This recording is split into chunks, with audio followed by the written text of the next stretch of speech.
We back with another reaction, man. Today we got the truth. Bardock versus Omni Man. If this is gonna go like another video I seen and the scaling is gonna be terrible, I'm clicking off the video, bro. Or I'll just explain my opinion. We're gonna hop right into it. If you enjoy my reaction, leave a like, comment down in the comments below if you like reaction next. It's always hit that sub button, bro. Bardock versus Omni-Man. Planet Earth is infested with aliens with strength that is unimaginable, with two of them becoming the strongest the race has ever seen. But strength like this comes from their DNA, two fathers of Earth's defenders. I like how he did that. I like how he made the fathers Who fight. wins? The Viltrumite that wants to change his past versus the Saiyan who wants to change the future. Who wins? Bardock. Hey, official divide? Talking versus Omni-Man. Omni-Man, an elite warrior of the Viltrumite race who are alien warriors that conquer planets to increase Viltrum's empire. At a time on Viltrum, the weakest members of their species were cut out like a disease, and only the strong survived in a mass genocide of their entire race. Bro, imagine every human on Earth fighting, bro. Who do you think will win that fight, bro? Imagine every human on Earth fighting to see who's the strongest, and like, bro, who y'all think winning that fight, bro? I got John Jones, bro. I got John Jones, bro. Or no, I think I'm gonna have to go John Jones, bro. Or Alex Pereira, one of them. One of these survivors was Omni-Man, being a Viltrumite. Straight fist, bro. No weapons, obviously. He's lived for over 2,000 years. And now his mission is to travel to a planet called Earth and weaken its people before Viltrum comes to take their planet. Taking the identity of Nolan Grayson, he blended in with the people, becoming a superhero and saved the planet countless times. He even had a son, but when Mark got old enough, bro, he called his wife a pet, bro. She's more like a pet to me. Bro, what? The time was approaching to bring this planet to its knees. After killing the Guardians of the Globe, the truth was revealed. And now, bro, in the first he doesn't episode, have to hold back anymore. Omni-Man is so strong that he was able to stop an asteroid the size of Texas, which weighs over 63 quadrillion pounds, falling to Earth at 80,000 miles per hour. He scales to his son, who tanked a nuclear bomb that was fired at the sun, which was stated to be able to cause the biggest solar flare in recorded history, which produced 3.9 petatons of TNT. How do you know that? How you come on, bro? You're not doing this much math official. I feel like they just be saying some shit, bro. Or maybe it's in the comics or in the video. I don't know. Or enough to destroy multiple continents. Every bomb in human history wouldn't even come close to this level of energy, meaning Omni-Man can get nukes shot at him billions of times over and not even get scratched. Even fatigued, Omni-Man alongside Mark and Thetis are able to fly through their homeworld Viltrum with so much force that they completely obliterate it. But to be fair, the core was unstable and they would have died otherwise, but let's go with it. Planet Viltrum is shown to be much larger than our own Earth, as it has a ring, with Roche limited. Already, bro. Listen. I'm gonna tell y'all exactly why. He's not gonna tell y'all. I know what he's gonna say. He's gonna say Omni-Man is gonna win. I'll be surprised if just Bardock's win and takes everything to account. Really is, bro. I'm gonna tell y'all why Bardock. Explaining how large celestial bodies need to be to disperse orbiting materials as a ring. As well as having 5 additional moons, this planet at bare minimum would be 14 times larger than Earth, with Omni-Man producing 1/3 of the power to destroy it. With even lower tier warriors in the comics being stated that their battles can end worlds and destroy them entirely, with Null being able to one-shot a being known as the World Eater and is still only strong enough to battle an average Viltrumite, with Viltrum sending multiple Viltrumites at once to defeat Omni-Man, but their bodies just explode when they run into his body. Alan the Alien is a powerful warrior who can adapt to become stronger and was able to resist the gravitational pull of a star and tank punches from Invincible, stating that if it were his father, he would have died in a single shot. And he definitely isn't lying, because when Mark takes on his father, well, please. Being at the peak. It's so crazy that Mark even survived that encounter, bro. He was, bro. What he was doing to Mark, bro. Invincible, bro. Bro should have been throwing it. He put this face and whole body through a train, and then threw him to the ground and started to punch his face in, bro. Worst father of the year, bro. Worst father of the decade, bro. He's gonna get worst father of the decade, of the century, bro. Of alien biology, Omni-Man Man's is wow. nearly impossible to defeat, with Viltrumite bodies containing smart atoms which they subconsciously manipulate, being able to recall certain states of being regardless of their present environment, reacting at an atomic level to make the impossible possible. For example, being able to survive a battle in the sun, which burns at temperatures of Yeah, that is 6,000 crazy. degrees Celsius, or getting their bodies torn apart and guts ripped out. But at this point, I don't think Omni Man is as strong as he's not taking into account for the fact of Omni Man isn't as strong as Mark or in this fight. At this point, I'm pretty sure Mark surpasses his dad way before this fight, and Drag obviously is a bit strong. And still being able to adapt to any condition to make them even stronger than they were before. Okay. Omni-Man is able to move ridiculously fast, as he was able to fly so quickly that he crossed multiple galaxies in a week.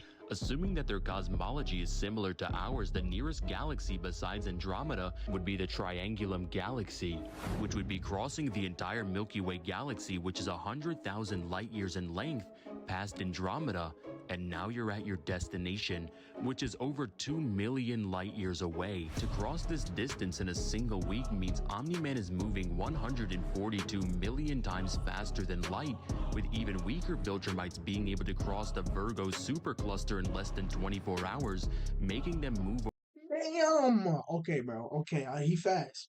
He over fast. 20 billion times faster than light, and yet still moves slower than Omni-Man. However, I don't believe that this translates to Omni-Man's reaction and combat speed, but let's give it to him. Omni-Man being incredibly durable, as weapons that can obliterate half a star can't damage Viltrumites, and even people who can wipe out the solar system in a And chain. that's what doesn't make sense. I feel like this comic book is very, very inaccurate. Right? It takes 3 of them to blow up the planet, even though they die. If the how big is the planet? One, but on the other hand, what did he just say? What did he just say?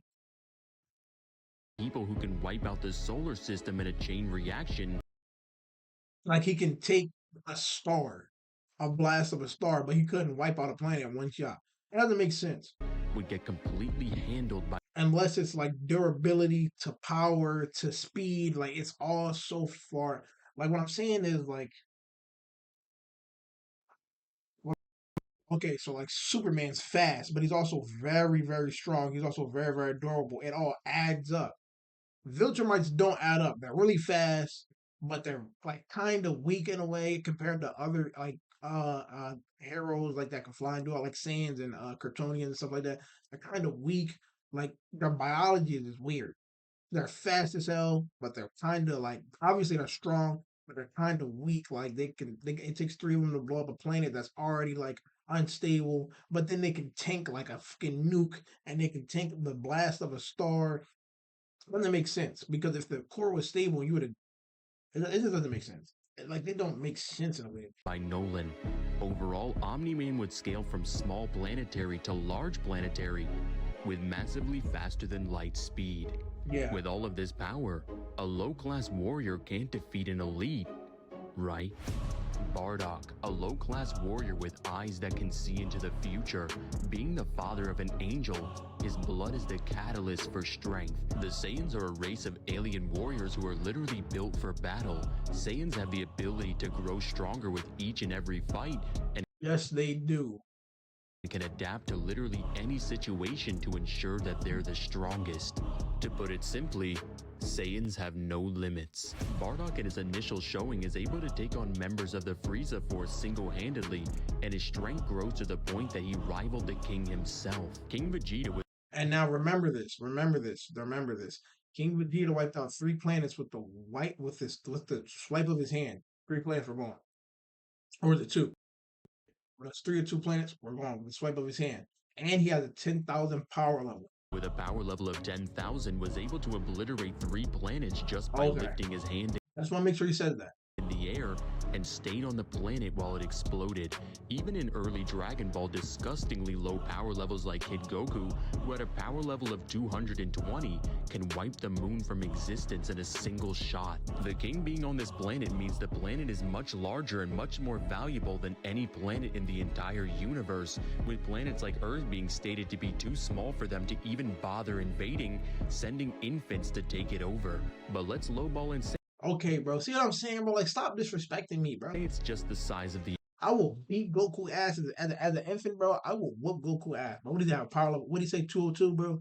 I'll beat Goku. Earth. Bardock, even before his death, grew his strength far past 10,000 as he traveled to planet Cereal and decided to protect the mother of Granola, the soon-to-be strongest in the universe, as Granola's mother reminded him of his wife and 2 sons. Bardock is face-to-face with Gas, one of the members of the Heaters and an elite member of Frieza's army, who had insane strength.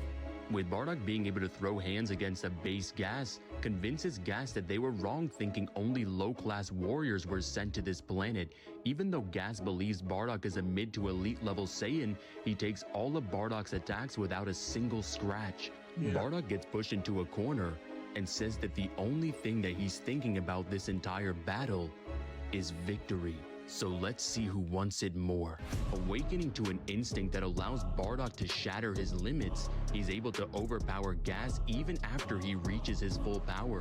With Gas at full power claiming that he represents a limit that no Saiyan can ever surpass. Gas, while in his base form and suppressed, believes that he can obliterate elite Saiyans, to now reaching full power and flat out saying that This is how strong. And there's another video of like Viltrumites versus Kryptonians versus Saiyans. And the guy did a terrible job at scaling the Saiyan, bro. no Saiyan ever could reach this level, period. Fast forward, we learn on Namek that Saiyans reaching a power level of 30,000 is well within their limits, with a power level of 40 to 60,000 being absurd, but not impossible, making the peak of how strong a Saiyan can be around 60,000, with Gas believing that he represents a power that no Saiyan could possibly achieve, meaning his power at a low ball would be above 60,000, and yet still gets completely mollywopped by Bardock. But this actually gets even worse as Gas knows about the full moon and a Saiyan's full strength, the Great Ape transformation.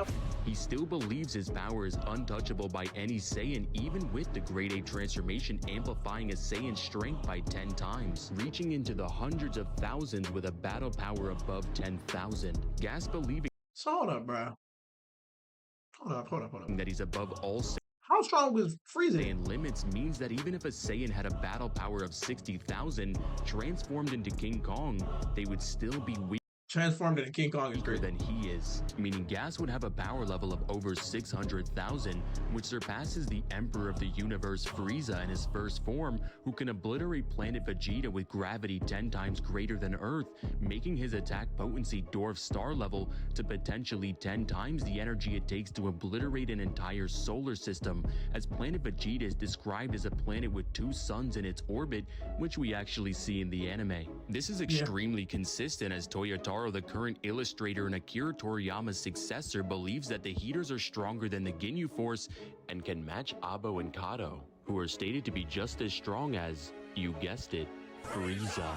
But even with this ridiculous strength, Bardock stands above him, falling down to planet Vegeta, putting the fate of the entire future into his son.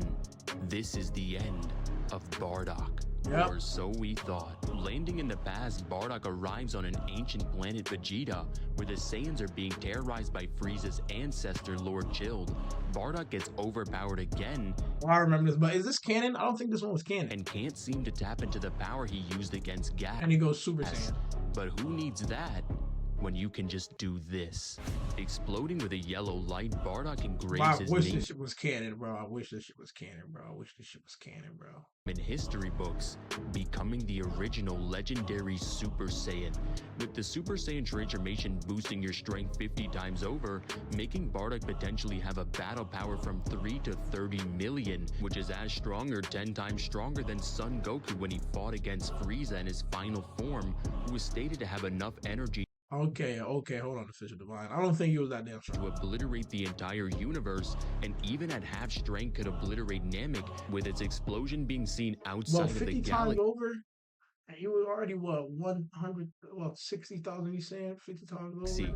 Reaching multi-solar system levels of energy, with Bardock being much faster than Goku on his flight to Namek, who was able to avoid asteroids moving past him on his travel, with Goku's ship moving from Earth to Namek, which resides in a quarter of the way across the universe, arriving in 6 days, making his ship over 9 trillion times faster than light. Completely lowballing Bardock's speed, he would be 475 quadrillion times faster than light. Overall, Bardock would scale from star level to multi-solar system, with massively faster than light speed. And shout out to Axel, who dropped 150 to sponsor this video. So yeah, let's not do this again. Have some mercy on the Viltrumites. The only warning I can give them is don't fight a Saiyan.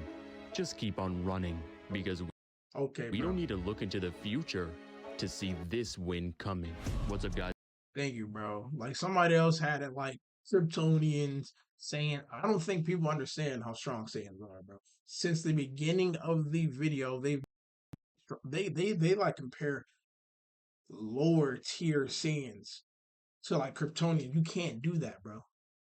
You have to compare the strongest, bro.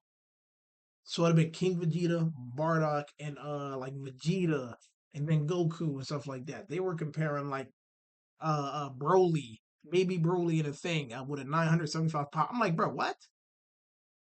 What? Yes. Thank you. Where all the animation, bro. The real accurate information. Bardock would win in a fight against the against Omni Man. You how bad would I think it would be? I think Omni Man will put up like a good fight. A good fight. But without further ado, that's it for my reactions. Me, Jordan, my who like coming down in the comments below. If you like my reaction next, as always, hit that sub button. We're on our way to 500 subscribers, bro. Peace.